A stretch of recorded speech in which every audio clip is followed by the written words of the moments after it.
Aimez le Seigneur et servez-le. Nous sommes à un temps terrible.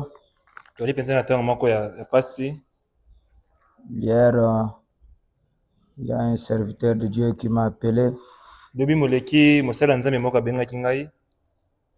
pour me poser des questions. Il est dans une église où il a fait 9 ans. Il a dit à son pasteur que il sent un appel à lui. Depuis lors, on ne s'occupe pas de lui. Et ça fait 9 ans qu'il est là. Il m'a demandé, Pasteur William, est-ce que je ne pourrais pas venir pour m'exercer, que tu puisses aussi... parce que je sens que je vais exploser. Ça fait 9 ans, on ne s'occupe pas de moi. Je ne sais pas qu'est-ce qu'il faut faire, quelle formation il faut prendre. Est-ce que c'est aussi la parole de Dieu?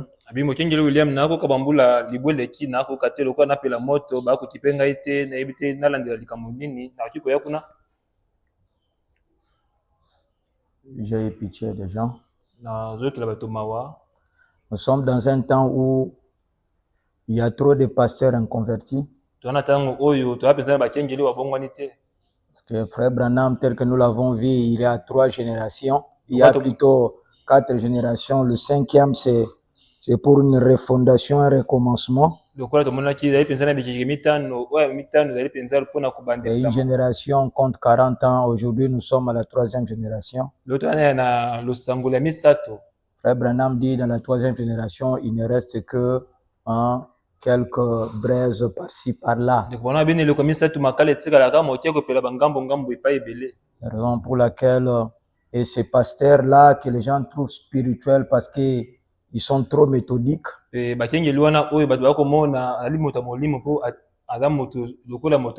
Non, ils suivent toujours les choses en ligne droite. C'est-à-dire, si vous êtes dans ces églises-là, vous connaissez le point A et vous connaissez le point B. Vous pouvez même dire à quelqu'un que toi tu vas voir le pasteur pour tel cas, ça va seulement terminer comme ça. Et ça va toujours terminer. Il dit, frère, ce n'est pas la volonté de Dieu. Le Saint-Esprit, Frère Branham dit, il conduit les choses en zigzag, mais lui-même il sait la ligne qu'il écrit droitement.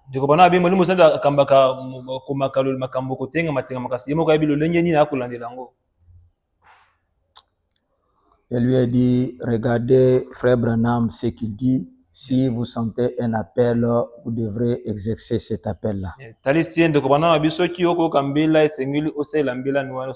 y a, Frère Branham parle beaucoup de Taylor Hudson, qu'on est parti poser la question par un jeune homme chinois qui avait cru la parole, s'il pouvait rester là en train d'attendre, suivre des formations, ou s'il devait commencer à prêcher. Taylor Hudson lui a dit, si le bougie est allumé, même si tu n'as pas une écriture à donner, va quand même témoigner comment la bougie a été allumée si tu sens l'appel en toi.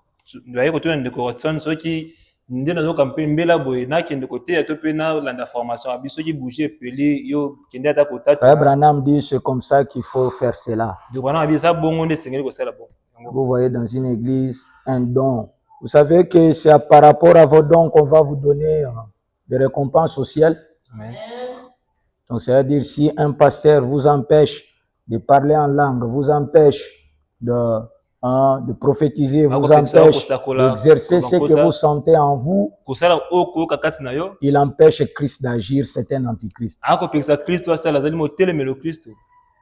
Sous des prétextes fallacieux. Une fois, nous allons nous tenir debout.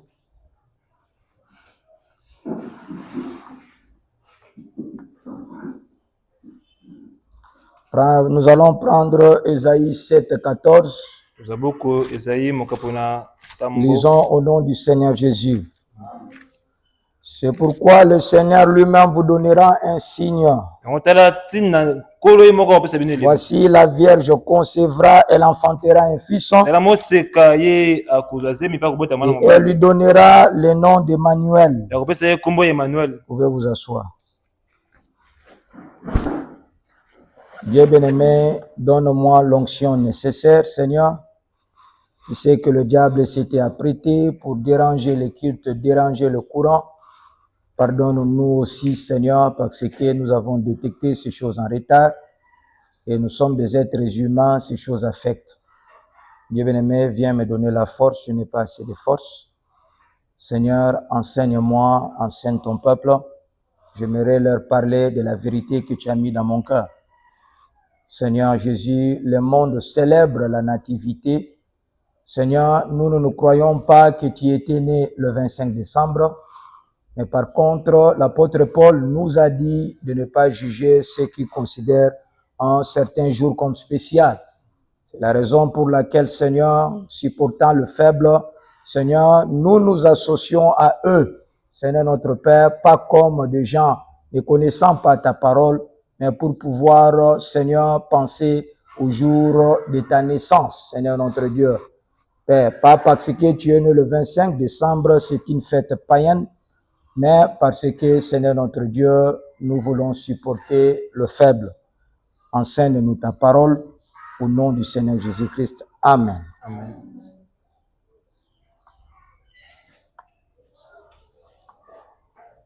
Mon thème aujourd'hui, c'est la naissance de deux jumelles. La paix et l'épée. L'épée, la parole. Amen. Amen. Sont des jumelles parce que la parole apporte la paix. La parole, c'est notre tout en tout. La naissance de deux jumelles, la paix et l'épée. Qui est la parole? Promise pour ce temps de la fin. Et quel sera leur impact respectif? Amen. C'est vrai en ce jour tel que je l'ai dit dans ma prière. Nous ne fêtons pas Noël comme le païen. Il n'y a pas un Père Noël. Mais ceci est une lettre apostolique que je vais envoyer pour ceux qui vont me suivre en ligne. Amen. La première des choses que j'aimerais dire, nous devions nous poser la question, qu'est-ce que doit enfanter l'épouse aujourd'hui? Et comment va-t-elle concevoir? Parce que vous devriez savoir que William Branham a dit que tout ce qui est arrivé à l'époux doit arriver à l'épouse, sinon elle n'est pas une partie de lui. Si l'époux a été né, l'époux du temps de la fin qui est le 7e qui sera parfaitement comme lui, doit avoir le jour de naissance et le jour de la mise à mort. Et ça sera une mise à mort certainement. C'est la pression, nous le connaissons tous. Notre âme dit, cela correspond exactement au supplice qu'on avait infligé au Seigneur Jésus-Christ. Seulement, ils ne pourront pas nous tuer comme ça. C'est vrai, tout au début, ce n'est pas mon thème, il y aura certains qui seront tués. Parce que on demandera la persévérance des saints. Mais ceux qui seront rescapés, il y a une puissance qui se manifestera. Donc, bref, l'histoire de l'époux et de l'épouse doit être identique. Nous avons lu dans Ésaïe 7,14, c'est pourquoi le Seigneur lui-même nous donnera un signe. La même chose doit arriver au temps du soir. Voici la Vierge, l'épouse concevra. enfantera. Elle enfantera un fils. Et on lui donnera le nom d'Emmanuel. Pourquoi le Seigneur avait-il prononcé ce mot-là, Emmanuel? Parce que cette naissance, c'est dans Apocalypse 12.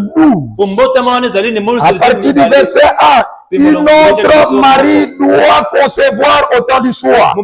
C'est ça notre Noël que nous devons attendre le festoiement quand le temps arrivera.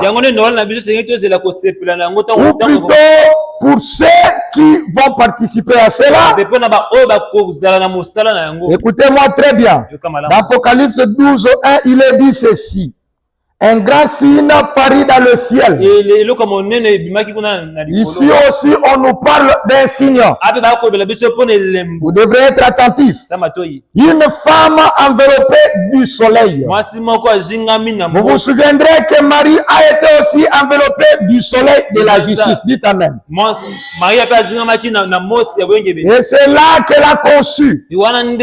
La lune sous ses pieds, une couronne de 12 étoiles, les 12 apôtres sur sa tête. C'est là qu'elle a conçu, elle était enceinte. Et elle priait étant en travail et dans le douleur de l'enfantement. Amen, amen.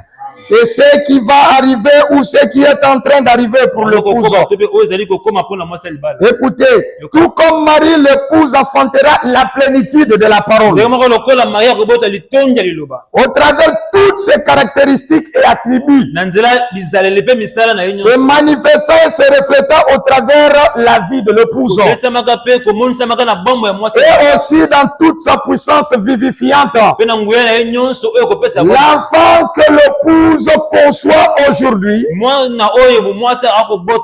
doit naître enfanté, ça doit être Christ par ses caractéristiques se reflétant au travers votre vie. La parole parlée est la semence originelle. Paragraphe 136. Je veux que vous saisissiez ceci maintenant. N'oubliez pas mon thème. La naissance de deux jumelles. Je pourrais dire la paix et la paix. Mais la paix et l'épée. Parce que à la naissance de Jésus, c'est aussi la naissance du prince de la paix. Et aussi de l'épée. La parole par la semence originale, paragraphe 136. Je veux que vous saisissiez ceci maintenant. Et que ça ne vous échappe pas. Êtes-vous prête? Quand Christ viendra vers son épouse, Christ ici, c'est le soleil qui va couvrir l'époux. Voici le soleil de la justice.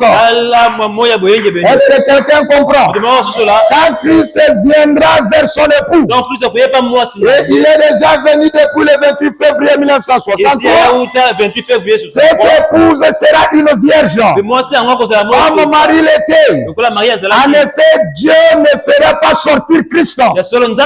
Christ vient pour s'incarner. Et puis pour être enfanté. Écoutez, en effet, Dieu ne fera pas sortir Christ du sein d'une prostituée. Branham nous apprend la prostitution, c'est hybrider la parole. Et aujourd'hui, ça sera plus proche. Et on hybridera en 0,1% et 99,9% sera la vérité. Amen. Ce serait le catholique de ce message. Écoutez-moi très bien, de prostituer comme Ève, qui avait douté à une portion de la parole. Dieu ne fera pas sortir Christ d'une telle prostituée. Et il n'en fera pas sortir l'épouse non plus. Il ne peut pas faire sortir sa parole d'une prostituée de sa parole. Ce sont des mots terribles. Mais c'est la Bible qui le dit. Je dis ce qu'elle dit. Il faut que ça soit bien compris. Mais la Bible le dit où? La Bible le dit là où nous avons lu. Dans Apocalypse 12, nous continuons maintenant le verset 5. Elle a été conçue par le soleil. Qui l'avait environné. Le soleil de la justice. C'est le lever du soleil. Elle enfantera un fils qui doit être toutes les nations avec une verge de fer. Nous savons tous que c'est dans le millénium. Le Christ reflété par nos vies, reflété par la puissance, reflété par le quoi? Le renouvellement de notre corps, reflété dans les airs, et puis reflété dans le millénium, dans l'éternité. Il nous conduira toutes les nations avec une verge de fer, et son enfant fut enlevé vers Dieu et vers son trône. Cet enfant Christ que nous deviendrons, parce que nous devons concevoir de Christ, enfanter Christ par nos vies, et Christ qui attend dans les airs, vont se marier ensemble, afin que tout soit Christ. En ces jours-là, vous connaîtrez que je suis en vous, vous en moi, moi en vous, moi dans le Père, vous dans le Père, afin que tout soit un. Ça sera l'unité de Dieu. Amen, amen. Écoutez-moi très bien. Lisons maintenant, continuons notre passage de la parole parlée, paragraphe 139 maintenant. La véritable épouse qui a fait ce preuve. Retenez bien. Christ sortira de qui? De la véritable épouse qui a fait ce preuve. Pas de celle qui se déclare épouse. Elle aura comme mari un saint vierge. Elle veut dire un saint vierge. Christ l'a préparé pour être une épouse sans tache ni ride. Sans tache ni ride ne veut pas dire qu'elle ne commettra plus de erreurs. Sans tache ni ride veut dire qu'elle croira la parole dans sa totalité. Elle ne va pas l'hybrider avec des credos et des dogmes. Elle ne va pas l'hybrider avec des pensées humaines. Elle ne sera pas une église légaliste, ni une église qui a de laisser aller, mais la parole fait déjà. Écoutez-moi très bien. Écoutez. Comme Marie au sein d'une vierge pour être l'épouse de la parole. C'est-à-dire de Christ. Quand Christ, la parole, viendra vers l'épouse, elle sera comme lui. Elle sera comme lui. Vierge par la parole. Oh Dieu, j'espère que c'est reçu. Écoutez-moi très bien. Écoutez.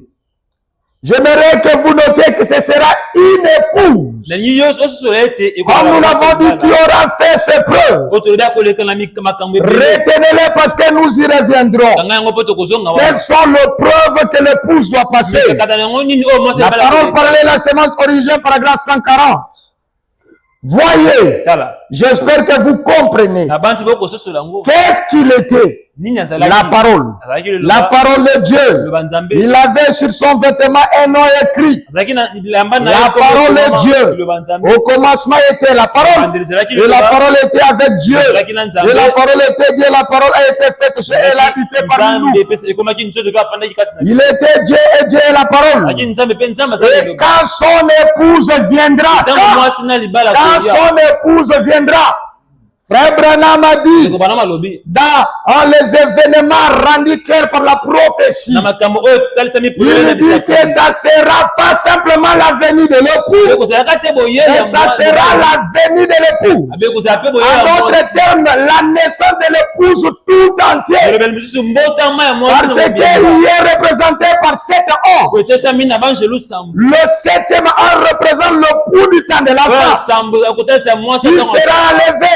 Ça représente Élie. Il était à la montagne de transfiguration. Et les 6 autres ans représentent les 6 ans de l'église qui sont déjà morts. Et ça représente Moïse. Et ça, ce sont nos théophanies qui sont venus vers nous. Quand son épouse viendra, elle sera le même produit que lui est. Vierge. Est-ce que Christ a fait partie d'une dénomination? Est-ce que Jéhovah l'a fait? Son épouse non plus. Elle est une partie de lui. Elle n'a pas besoin de dogma. La virginité de l'épouse, c'est l'antidogmatique. Et qu'est-ce que dit le dogma? Ce sont des choses saintes qu'on ajoute à la parole. Dieu a dit, vous n'ajouterez pas, vous ne retrancherez pas. Et toute église qui ajoute les traditions des anciens, et toute église démoniaque dit Amen. Voilà comment les esprits mauvais, Abraham dit les anges déchus, sont entrés dans ces messages. Ils sont là pour perturber la parole. Ils ont une sainteté fabriquée. La sainteté vient de la parole. Voilà comment les gens ne sont pas nés de nouveau. La véritable nouvelle naissance vient au travers la sémence que vous semez dans le cœur de croyants. Le Saint-Esprit n'amène pas la sémence. Le Saint-Esprit vient arroser la sémence que Christ, la parole, a semée au travers du prédicateur.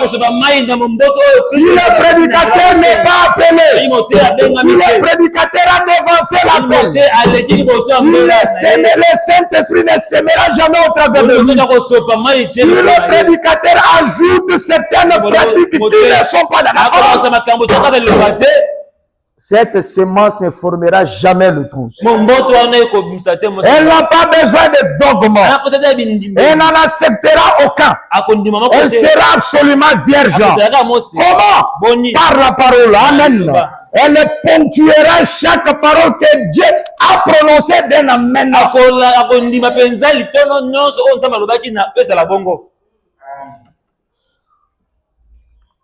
C'est très dangereux.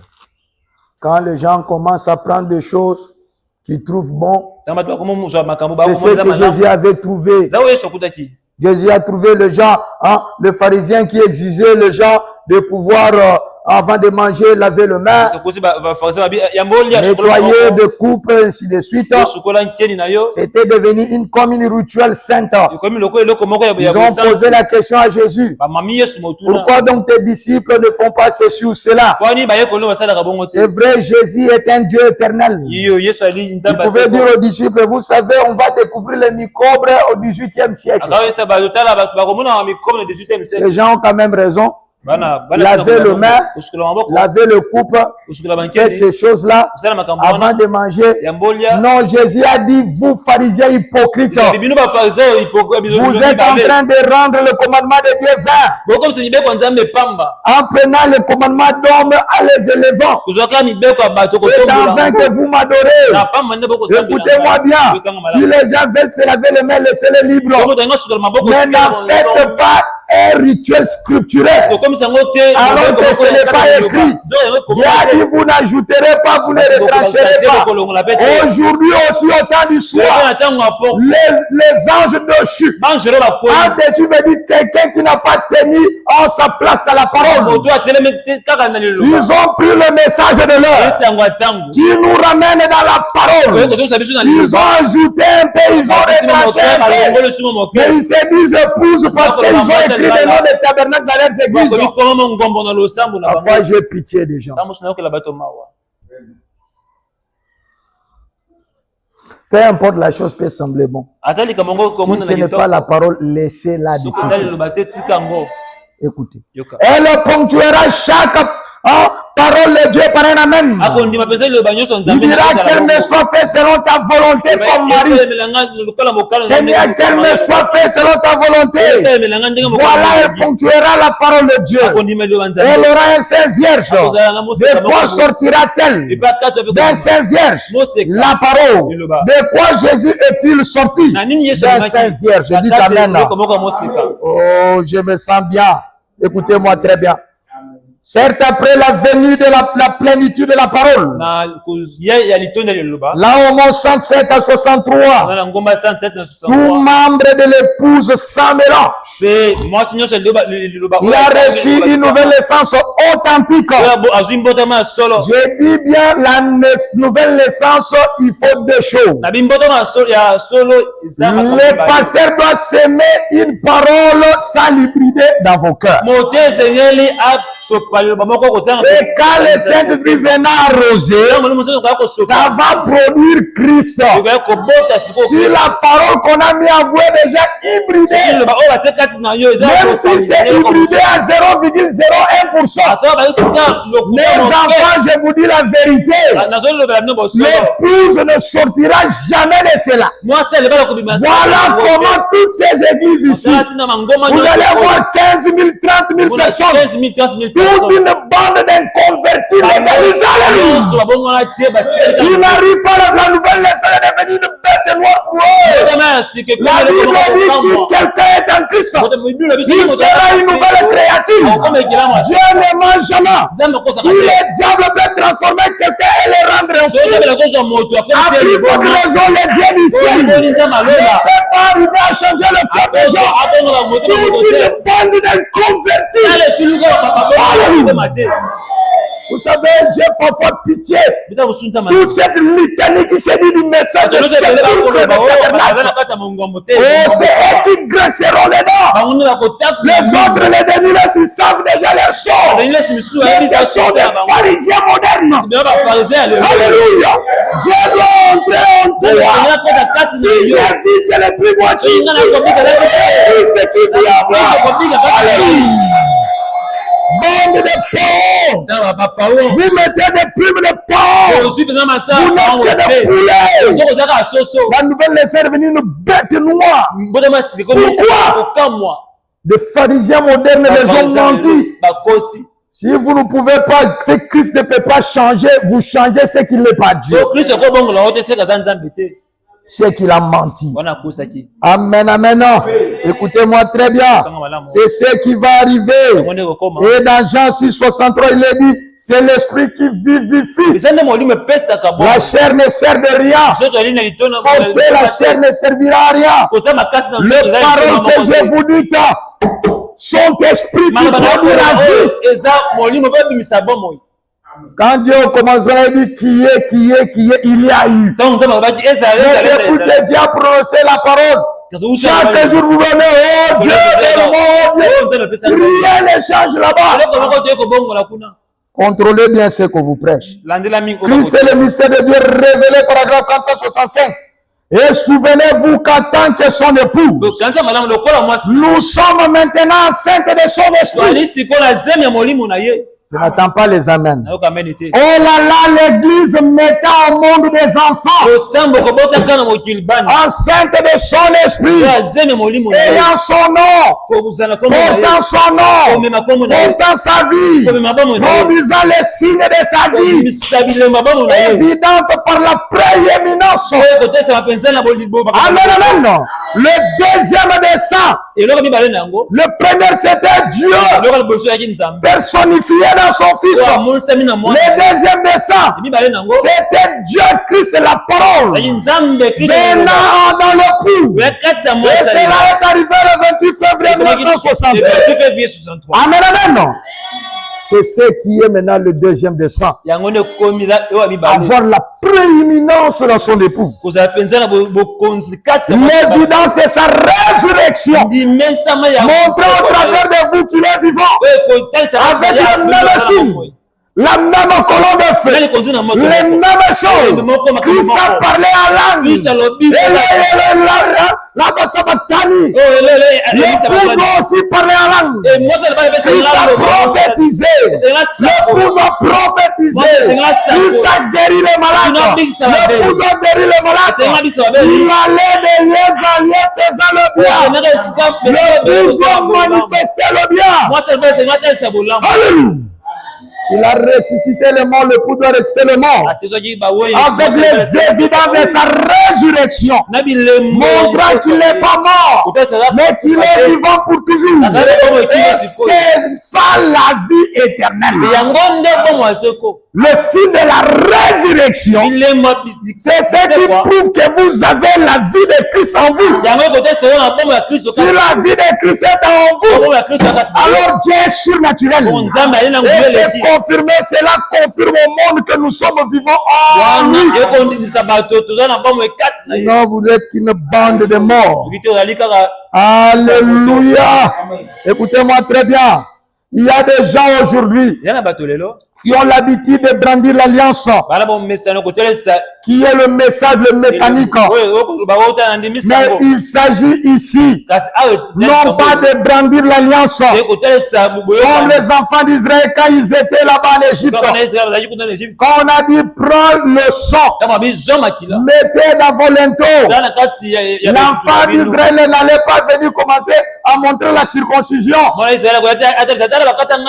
montrer le message, à montrer les signes de l'alliance, mais il faut montrer les signes de l'alliance. Et là-bas, la vie animale ne pouvait pas revenir sur nous. Mais ici, les signes ne sont pas des éléments chimiques. La vie de Christ doit revenir sur nous.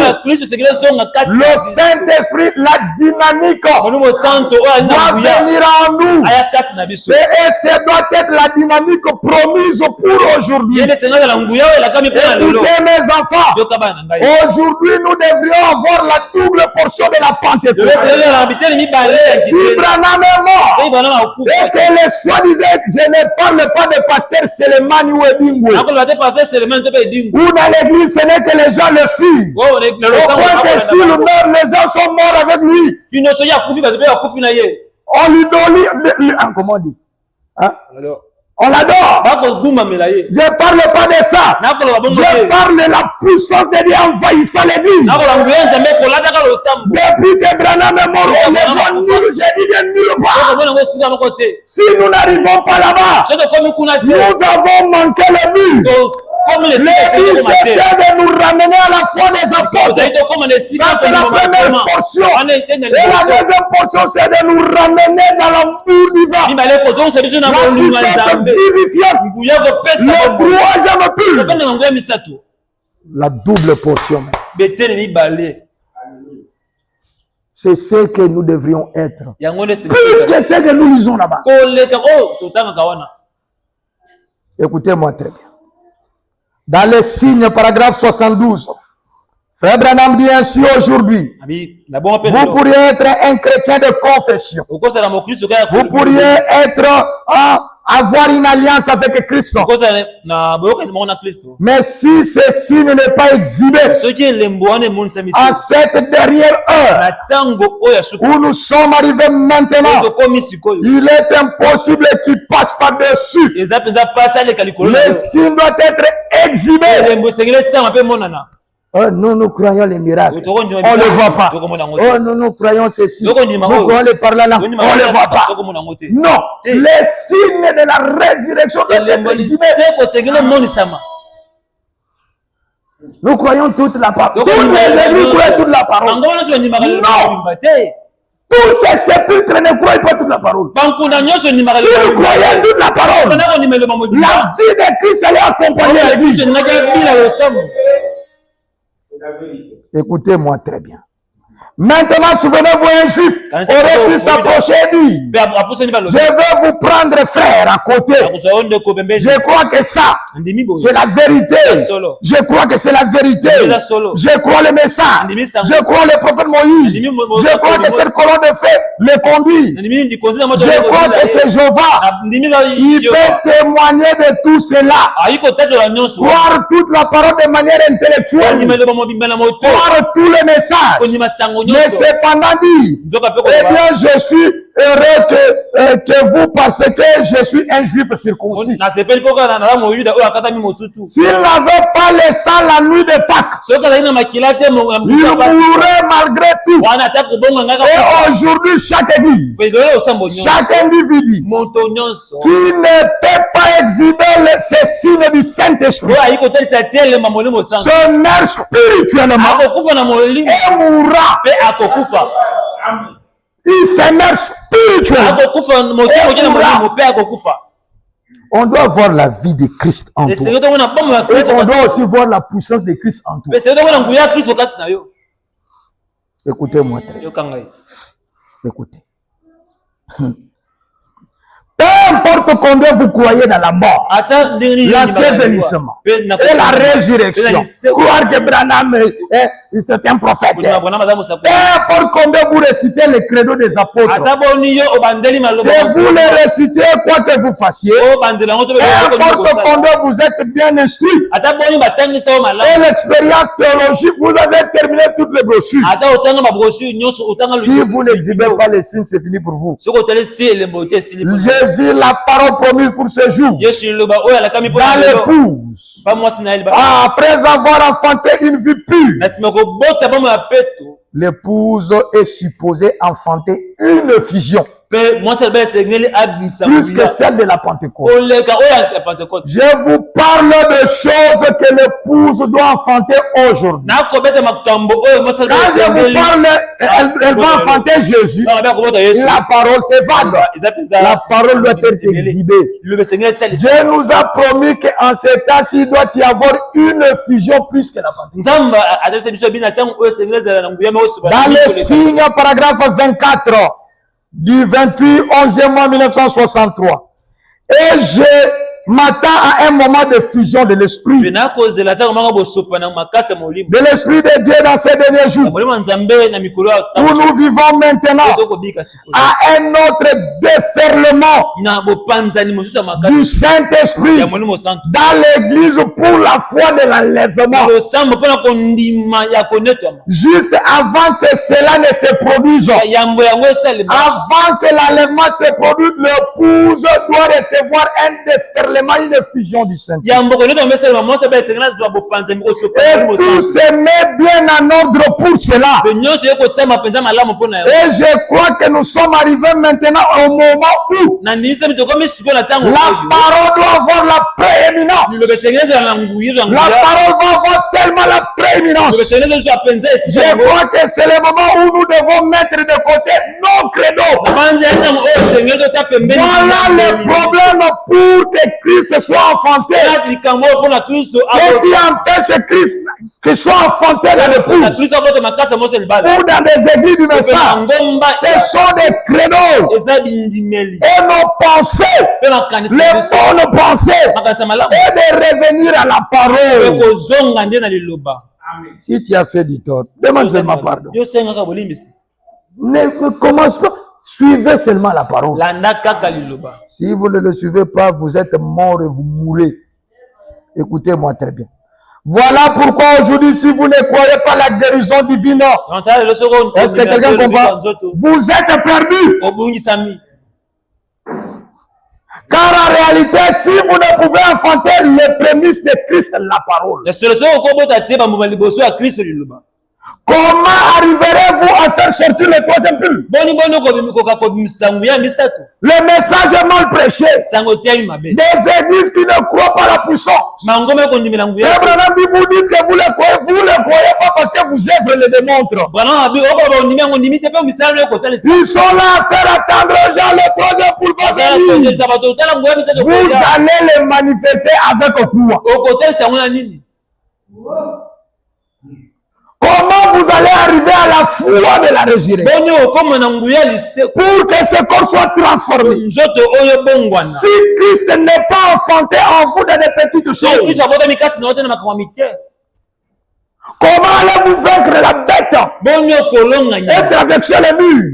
Parce que la naissance d'Apocalypse, c'est tout ce dont nous sommes en train de dire. Quand l'épouse était enceinte de la parole, le diable était là, le dragon. Le diable était là en train d'observer. Et le diable, c'est qui? Ce sont ces pasteurs qui empêchent Christ de parler en langue. Ce sont ces pasteurs qui coupent une partie de la parole. Vous cherchez loin? Non. Et qu'est-ce qu'il a dit là-bas?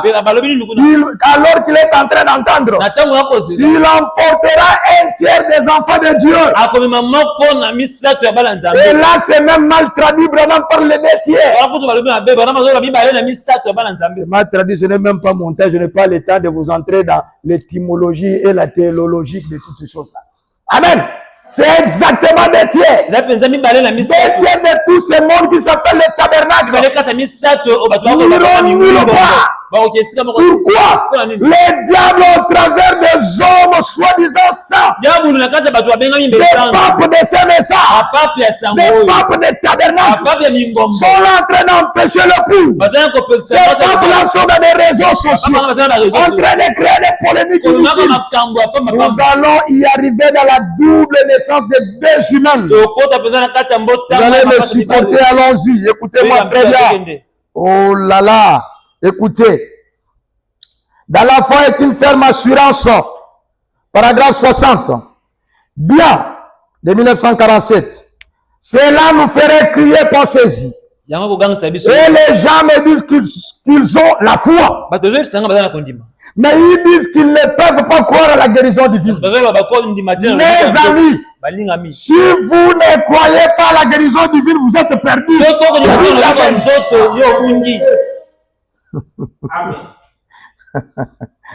C'est vrai. Si vous ne pouvez pas avoir assez de foi pour que Dieu rapièce ses corps afin de se glorifier dedans, il y a un mal dedans. Il n'a pas assez de foi pour que Dieu puisse arranger ton dos, pour te glorifier dedans. Il y a une malaria, une fièvre, le palu, tu n'arrives pas à les chasser au nom de Jésus.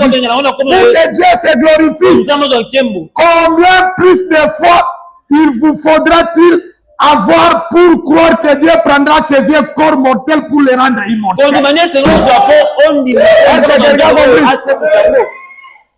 Parole, parole, parole, parole, il y a pas de parole. Alléluia. Montrez-moi la parole par les œuvres.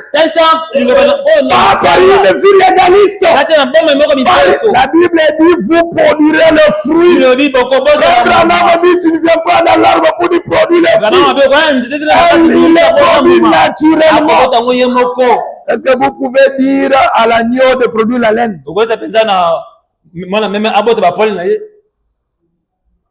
L'église doit arriver au point, ne mange pas, ne fait pas. Non, pas à ce point-là. Mais Dieu qui entre dans le cœur, qui fait haïr le monde, haïr les choses du monde. Le monde aime ce qu'il aime. Mais l'amour de Dieu nous fait haïr le monde. Et sa mondanité, c'est ce que nous devrions avoir quand vous êtes nés de nouveau.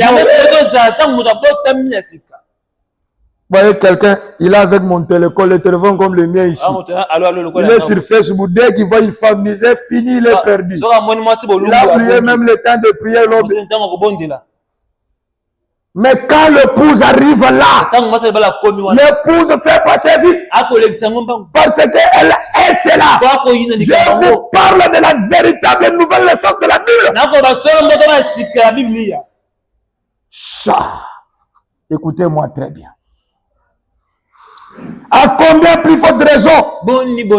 Il vous faut avoir assez de foi. Pourquoi que Dieu prendra ces vieux corps mortels pour les rendre immortels et la lever? Donc la foi, tout se fait par la foi. Un homme marchant avec Dieu et il ne fit plus. Or, sans la foi, la Bible dit dans Hébreu, c'est par la foi que notre fut enlevé. Tu pêches volontairement parce que tu ne crois pas. Mais c'est la véritable foi de Christ, de la statue de l'homme parfait. Enfin, j'ai honte des gens qui mettent les statues de l'homme parfait dans les églises. Beaucoup d'églises n'ont même pas commencé leur marche.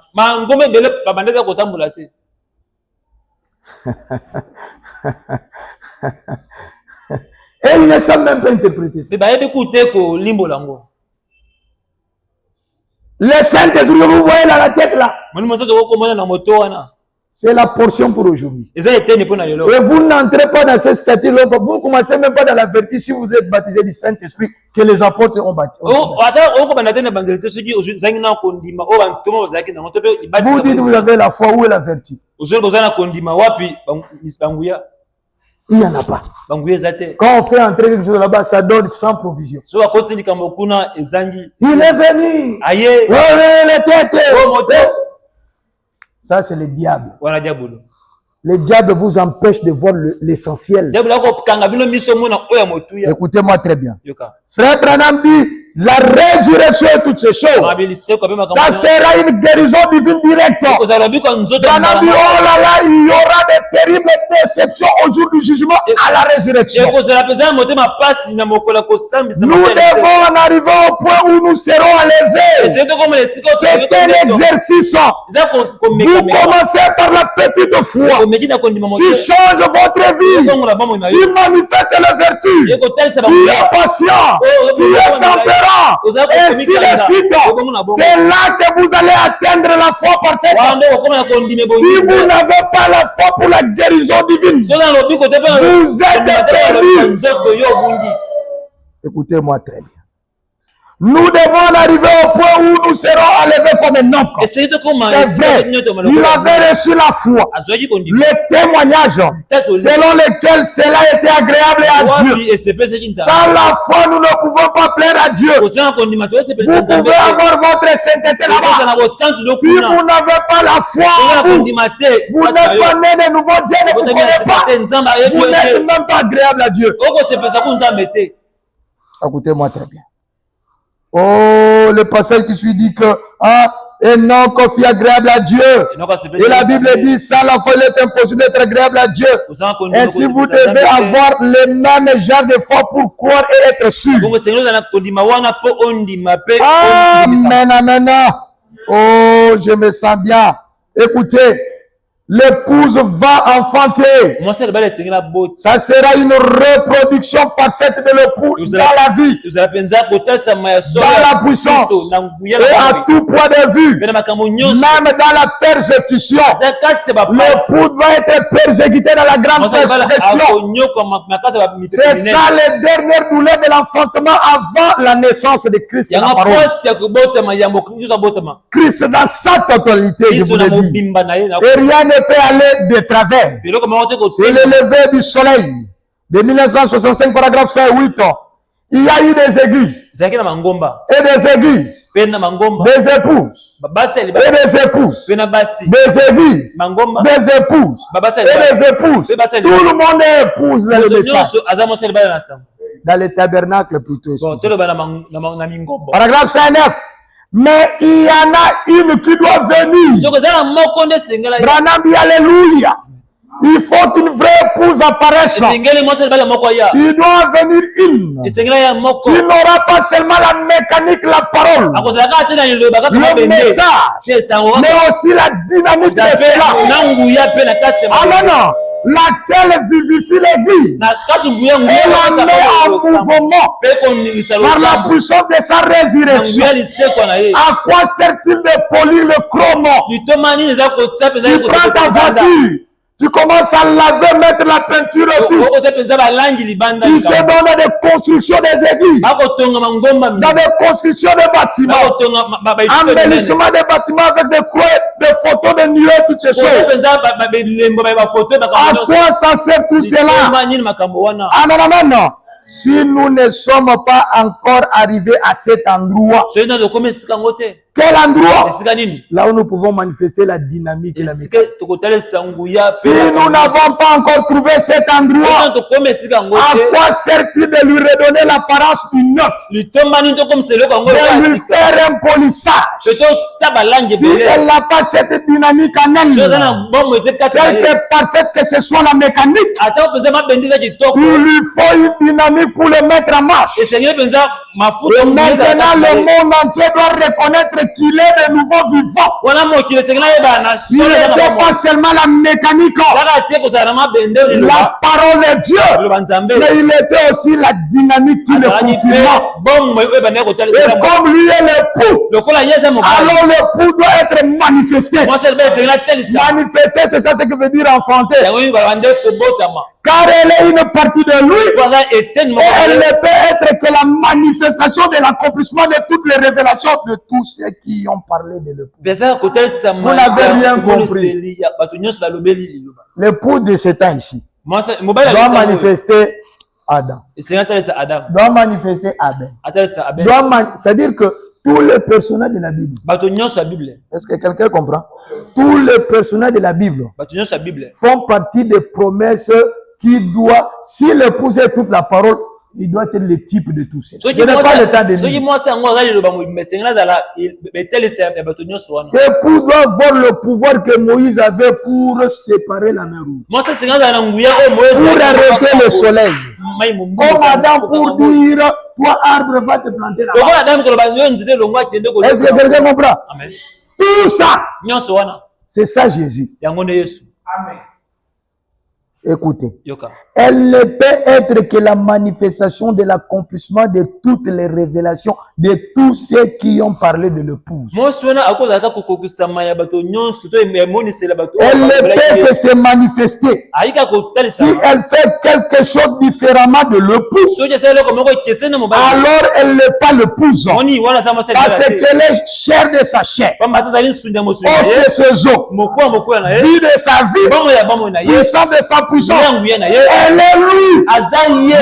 Elle est lui. De même que l'homme et sa femme sont un. Et que la femme a été tirée de la côte de l'homme. De même elle a pris de lui l'esprit féminin. Sa chair. De sa côte. L'épouse est faite à la femme mécanique et dynamique. Son esprit et sa chair réunis ensemble ont produit la mécanique et la dynamique. Tous ces lapins de Pâques, toutes ces cérémonies, toutes ces paris, tous vos grandes églises doivent disparaître.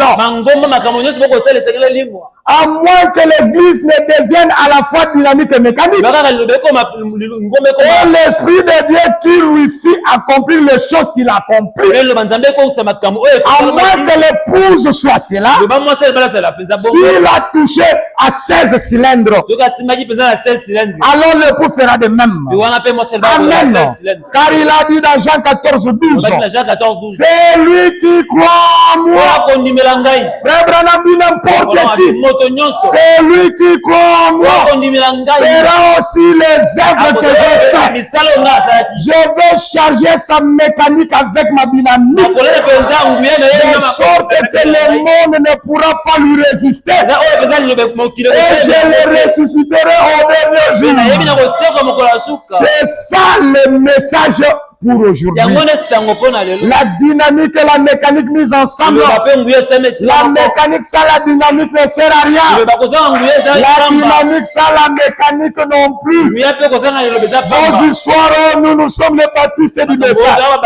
Les miracles sont des petites choses. Ça ne sert à rien. Vos histoires, nous avons des signes.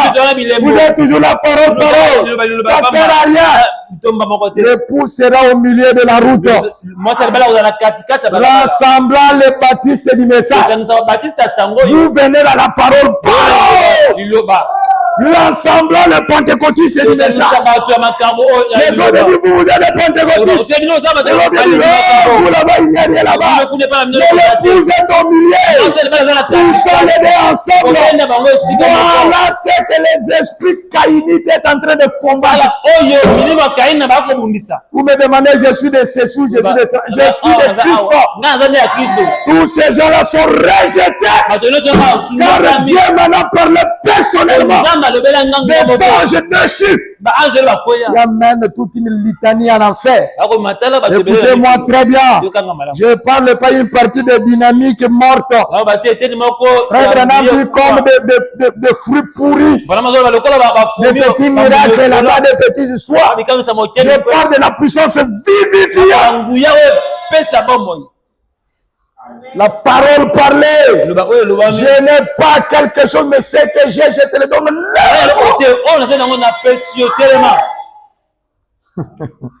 Je ne parle pas aussi d'une parole hybride, parole.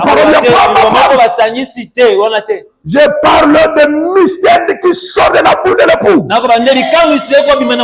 la parole est fraîche chaque fois. Car Dieu est sans fin. Ce n'est pas des anciens succès. Je parle de Christ continue à développer la parole. C'est ça la dynamique et la mécanique que l'épouse doit enfanter aujourd'hui. Écoutez-moi très bien. Oh, je me sens bien. Il dit la dynamique et la mécanique mise ensemble. Écoutez, vous pouvez crier, hurler, sauter, faire tout ce que vous voulez. Et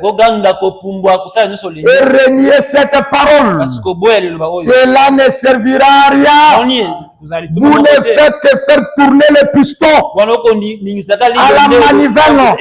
Vous avez l'intercès pour faire l'allumage. Mais vous n'avez pas de l'essence avec laquelle faire l'allumage. Ils ne peuvent agir qu'une fois mis ensemble. Ainsi, l'une restera immobile. Mais l'autre s'enflammera. C'est ce qui arrivera pourtant. Toutes les deux peuvent se rassembler. Elles prétendent toutes d'être des églises. Elles prétendent toutes d'être des époux. Mais l'une est à la fois la mécanique et la dynamique. Elle a compris là ce qu'elle a dit être la vérité. C'est ça le pouvoir. Oh, je me sens bien. Écoutez. Alors, comment arriverons-nous à la puissance? À la puissance vivifiante. Nous arriverons à donner naissance au troisième pull. Que nous appelons aussi l'adoption dans l'autorité de la parole parlée. Amen, amen. C'est là que le pouls doit arriver là-bas. Comment il doit arriver? Deuxièmement, comment arriverons-nous au changement du corps? Qui est la rédemption de nos corps. Bref, c'est ce qu'on appelle la plénitude de l'adoption. Qui doit avoir lieu dans la plénitude du temps. Amen, amen. Comment arriverons-nous à la puissance du troisième but? Comment arriverons-nous au changement du corps ou à la rédemption du corps? Sans premièrement passer l'étape de l'adoption appelée la discipline. Je vais vous montrer comment l'épouse va commencer à enfanter l'enfant Jésus au fur et à mesure jusque dans la plénitude. Nous allons le lire. Il est dit dans l'ouverture de la parole doit faire quoi? Voilà.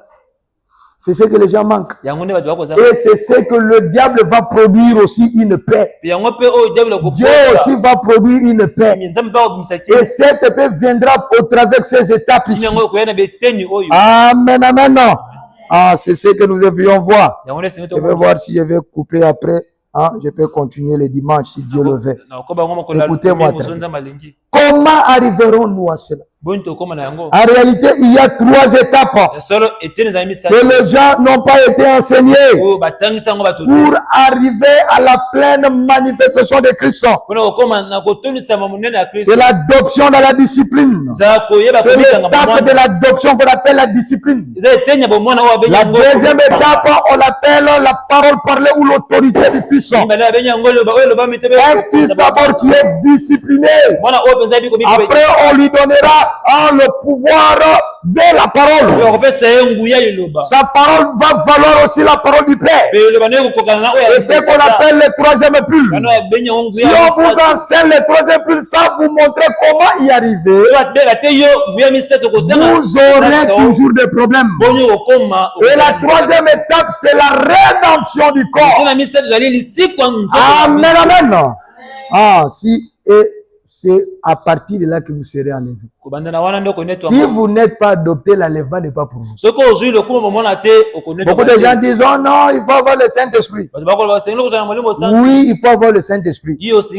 Mais l'adoption, ce n'est pas encore quelque chose de différent du Saint-Esprit. L'adoption, c'est le Saint-Esprit dans sa plénitude. C'est cette question.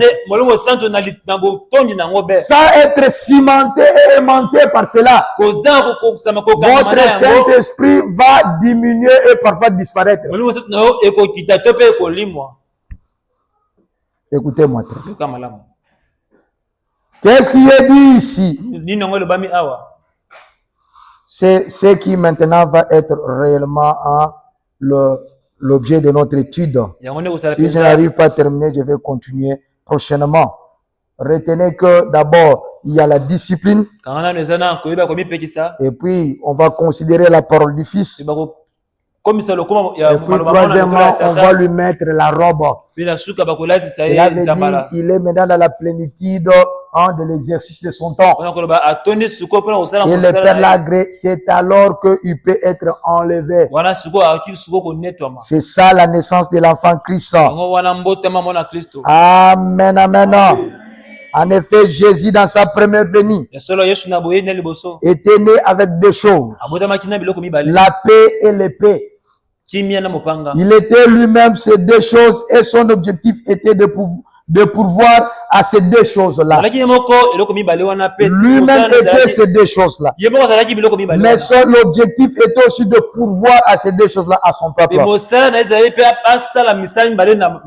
Nous allons revenir aux trois étapes après. Au-delà de toute autre chose qu'il pouvait donner. Amen. La paix, c'est aussi ce qu'on appelle le repos. Amen. Et l'épée doit être prise pour la parole. Mais dans un autre sens, l'épée doit être prise aussi pour la souffrance et la persécution qu'on souffre pour la parole. Dans Ésaïe 9:5, il est dit, car un enfant nous est né, un fils nous est donné, et la domination reposera sur son épaule. On l'appellera admirable conseiller, Dieu puissant, Père éternel, prince de la paix.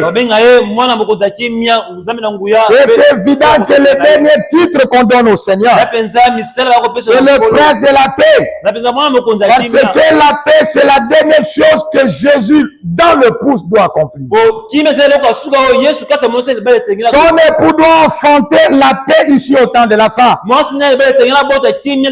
aura un véritable repos physique. Parce que là-bas, Dieu, dans la première venue, Jésus nous avait donné seulement plus particulièrement le repos de l'âme.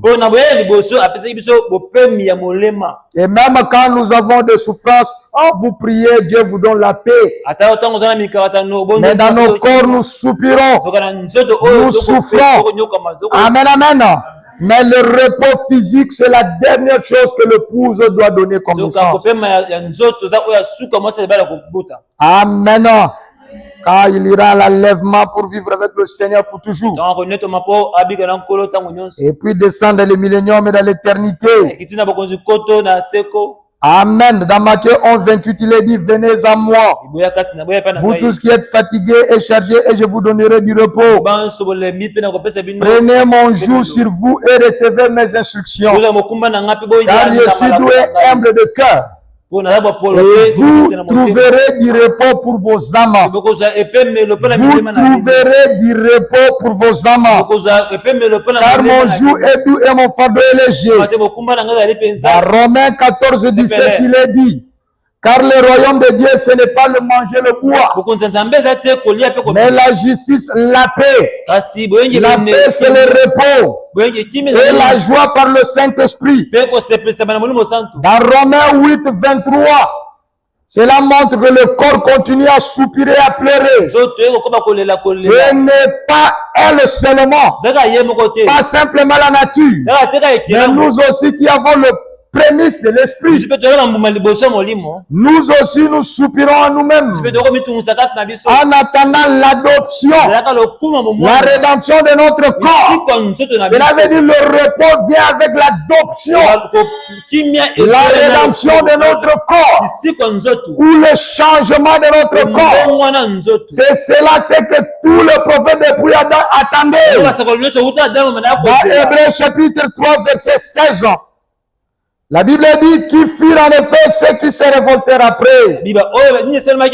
L'avoir entendu, sinon tous ceux qui étaient sortis d'Égypte sous la conduite de Moïse, et contre qui Dieu fut irrité pendant 40 ans, sinon contre ceux qui péchaient et dont le cadavre tombait dans le désert.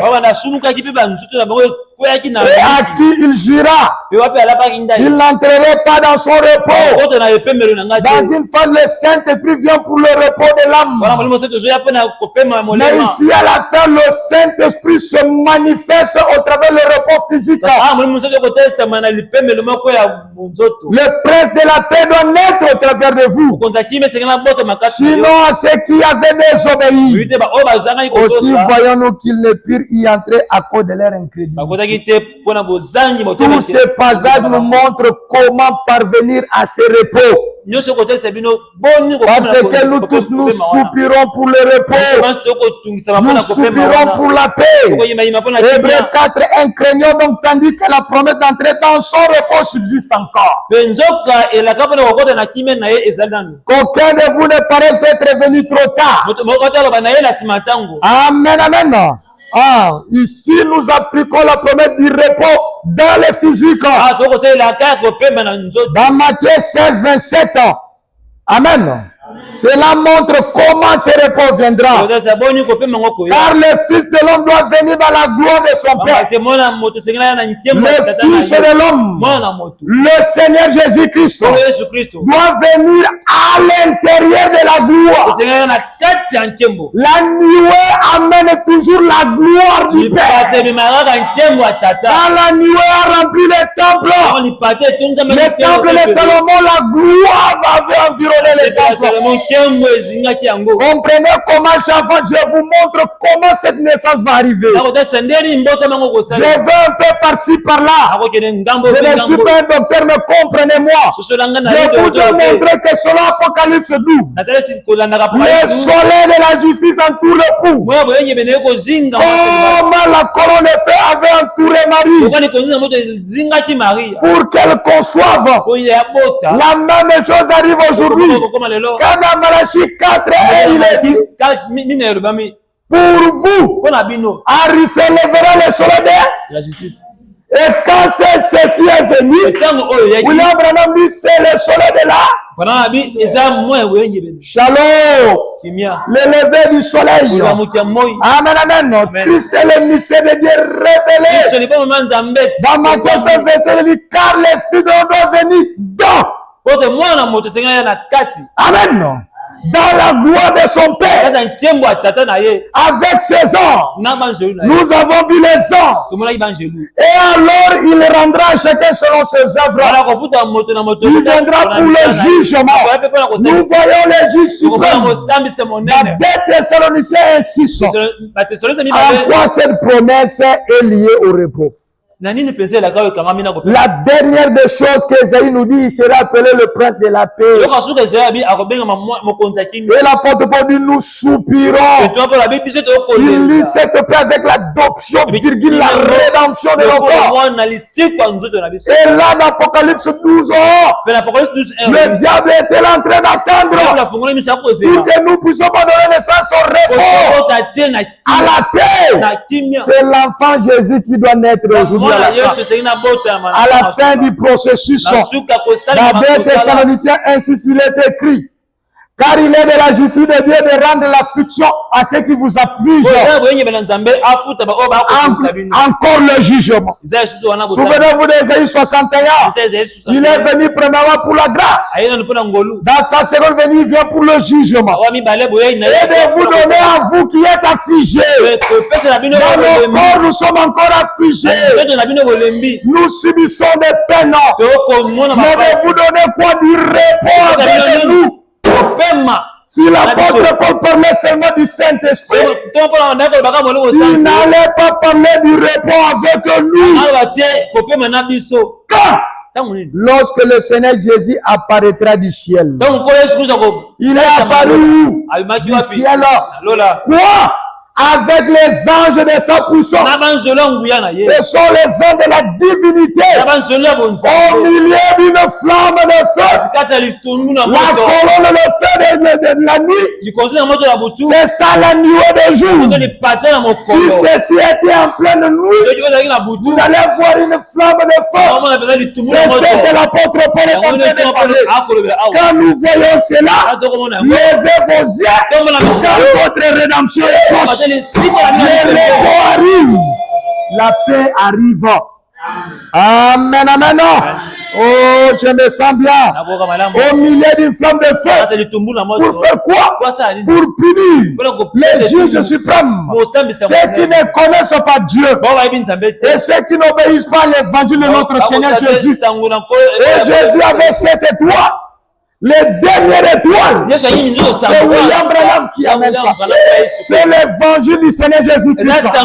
Ils auront pour châtiment une ruine éternelle. Loin de la face du Seigneur. Loin de quoi? De la face du Seigneur. Amen, amen. Et de la gloire de sa force. Regardez la gloire qu'il dégage. Voyez-vous sa lumière. Et dans la lumière de la résurrection, nous continuons à marcher. Alléluia. Oh, je me sens bien. Écoutez. Quand là-bas, il a parlé de l'apparition. Ici, il parle de l'avenir. L'avenir et l'apparition sont des choses différentes, oui. Mais ce sont les choses qui arrivent au même moment. Ce sont les différentes phases du même événement.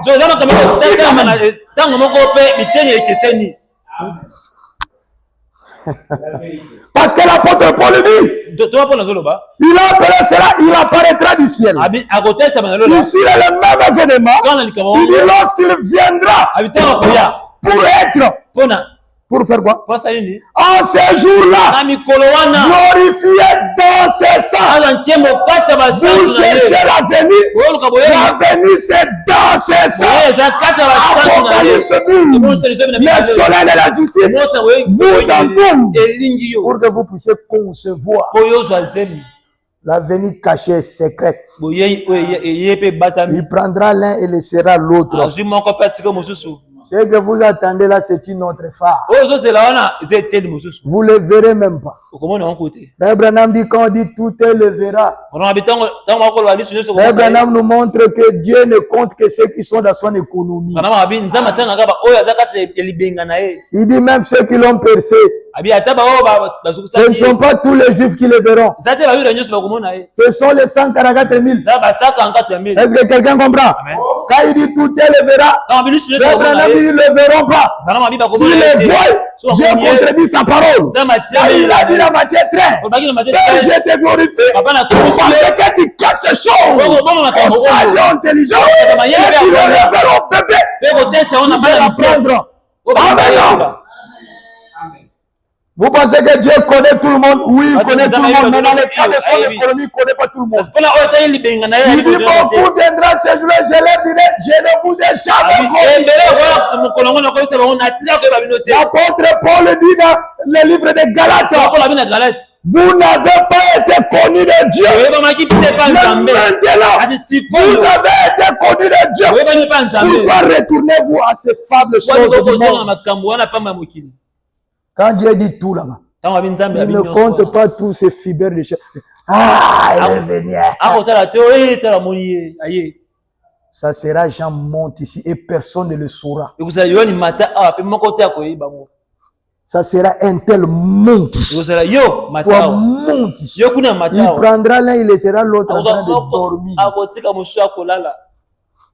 Amen. Amen. Écoutez-moi très bien. Lorsqu'il viendra pour être en ce jour-là glorifié dans ses sangs. C'est ça la naissance de Christ. Christ s'est glorifié en vous et être admiré dans tous ceux qui auront cru. Si vous croyez réellement le message, cela vous transforme. Christ, la parole parfaite, pénètre en vous. Les gens peuvent admirer Christ. Car notre témoignage auprès de vous a été cru. Il a bien dit, quand je viendrai, le Fils de l'homme, trouverai-je la foi? Pourquoi parle-t-il de la foi? Oh, ce n'est pas mon sujet, passons. Écoutez-moi très bien. Le Seigneur est venu sous cette forme de la parole pour que l'épouse tombe enceinte de lui par un rapport sexuel spirituel dans l'union invisible, afin lui-même le Seigneur être encore enfant parole. Il va se glorifier à l'intérieur de ça en enfantant au travers de l'époux toutes les caractéristiques de Christ jusqu'à atteindre un corps semblable à lui. C'est alors que vous serez enlevés. Sans arriver là-bas, l'enlèvement n'est pas pour vous. La semence ne rite pas avec la balle, paragraphe 1. Écoutez-moi très bien. Remarquez dans l'âge Pentecôte. Amen. C'est cet âge ici, est-ce que vous comprenez? À travers l'âge luthérien, à travers l'âge wesleyen, il y a eu là la même chose à travers cet âge pentecôtiste. Notez maintenant. Mais à l'ouverture du 7e sceau, Apocalypse dit, la parole entière doit naître. Naître ce quoi? C'est être à nouveau manifesté. Voilà notre Noël. Pas le bébé dans une crèche, mais la parole manifestée en vous et confirmée par l'Esprit de Dieu dans toute sa force. Dans toute sa force. Comme elle a été quand elle était ici sur terre. Manifestée de la même manière. Faisant les mêmes choses qu'elle a fait lorsqu'elle était ici sur terre. Amen. Hébreux 13:8 dit que la parole est le même hier, aujourd'hui, éternellement. Pourquoi la petite Bethléem de 1958, paragraphe 135? Oh Seigneur Dieu, ce petit message entrecoupé, tiré des Écritures, malgré tous ces symboles que tu as placés là, peut-être cela est caché aux yeux de ça et des intelligents pour être révélé aux enfants qui veulent apprendre comment la petite Bethléem. Qu'est-ce que quelqu'un comprend? Amen. La moindre entre toutes. Là, je ne crois pas toutes ces grandes églises et l'épouse. Frère Branham, l'épouse sera une moindre. C'est-à-dire que quelque chose de négligé. Comment le prophète a-t-il dit cela? N'est-il pas la moindre entre toutes les principales villes? Souvenez-vous que Sion, Jérusalem représente l'épouse. Dites Amen. Amen. Mais il a vraiment pris à Dieu de faire sortir de cette petite ville insignifiante le chef d'Israël. Branham dit, Seigneur Dieu, d'un petit groupe de gens qui sont lavés par le cordon de fil cramoisi du sang du Seigneur Jésus, qui fera sortir de nouveaux Christ à travers ces groupes. Seigneur, quelque part dans ce monde, quelque part à Boma, dans ces petites tables, Seigneur, il fera sortir Christ au travers ces gens qui sont lavés par le cordon de fil cramoisi, au travers ces groupes, Seigneur, quelque part dans ce monde, et il pètera toutes les nations avec une verge de fer. Alléluia, Apocalypse 12. Écoutez-moi très bien. Qu'est-ce qu'il a dit dans Apocalypse 12, 5 ans? Elle enfantait un fils qui doit paître toutes les nations avec une verge de fer. Et son enfant fut enlevé. Et Jésus qui sera enlevé vers Dieu, vers son trône. Si vous ne devenez pas Jésus, l'enlèvement n'est pas pour vous. Question et réponse, paragraphe 64 de 1954. Frère Branham a dit ceci. Qu'avait dit tous les prophètes? Que Jésus ferait quand il viendrait. Être les nations avec une verge de fer. Et c'est vrai. Ils ont manqué de voir la première venue vers les gentils. Quand il reviendra, il parle de la seconde venue. alors il régnera en fait sur toutes les nations. Il n'est pas là sur son trône maintenant. Il est assis sur le trône de Dieu. C'est lui qui vaincra, ça sera avec moi sur mon trône. Mais j'ai vaincu et je suis assis sur le trône de mon Père. Mais qu'est-ce que le trône de Père? Amen, amen. D'abord, maintenant, il veut revenir pour prendre son trône. Où est son trône terrestre? Le trône de mon Père. Maintenant, il veut revenir. Le trône de David, Dieu a dit qu'il lui donnerait le trône de David dans le millénium. Il s'assera sur le trône de David. Et nous le verrons. Le grand roi des rois assis là. Amen, amen. Maintenant, il est assis sur le trône de son Père. En d'autres termes, il s'est installé dans la puissance de Dieu en esprit. Maintenant, est-ce que quelqu'un a compris? Quelqu'un a compris? Le trône de son Père, c'est Christ qui vient par le baptême du Saint-Esprit. Est-ce que quelqu'un comprend? Amen, amen. Écoutez. Mais, quand il reviendra, il s'installera dans un corps. Amen. Sur la terre, sur le trône de David. Maintenant, il est assis dans la majesté du Père donc. Mais nous disons Père. C'est Jésus. C'est l'Esprit de Dieu. Par le Saint-Esprit. En nous. Maintenant, il est sur le trône de son Père. À la droite de la majesté divine. Nous utilisons le nom du corps. Jésus-Christ qui est à Paris. Le Saint-Esprit qui est Dieu. Tout ce que vous demanderez au Père à mon nom, je le ferai. Mais là, nous le verrons. Abraham dit avec le marque de cicatrices. Ça sera le même corps. Exode 33, 14. L'Éternel répondit, je marcherai moi-même avec toi et je te donnerai du repos. Pour un véritable repos, il faut être enlevé dans les airs. Être pour toujours avec le Seigneur. Pour les siècles à venir. Amen, amen. Mais comment donc notre grossesse arrivera-t-elle au bout? Amen. Si nous ne suivons pas les prescriptions du médecin. Je ne savais pas que j'ai fait 1h20. Ah, il est encore temps. Je vais terminer. Ne vous inquiétez pas.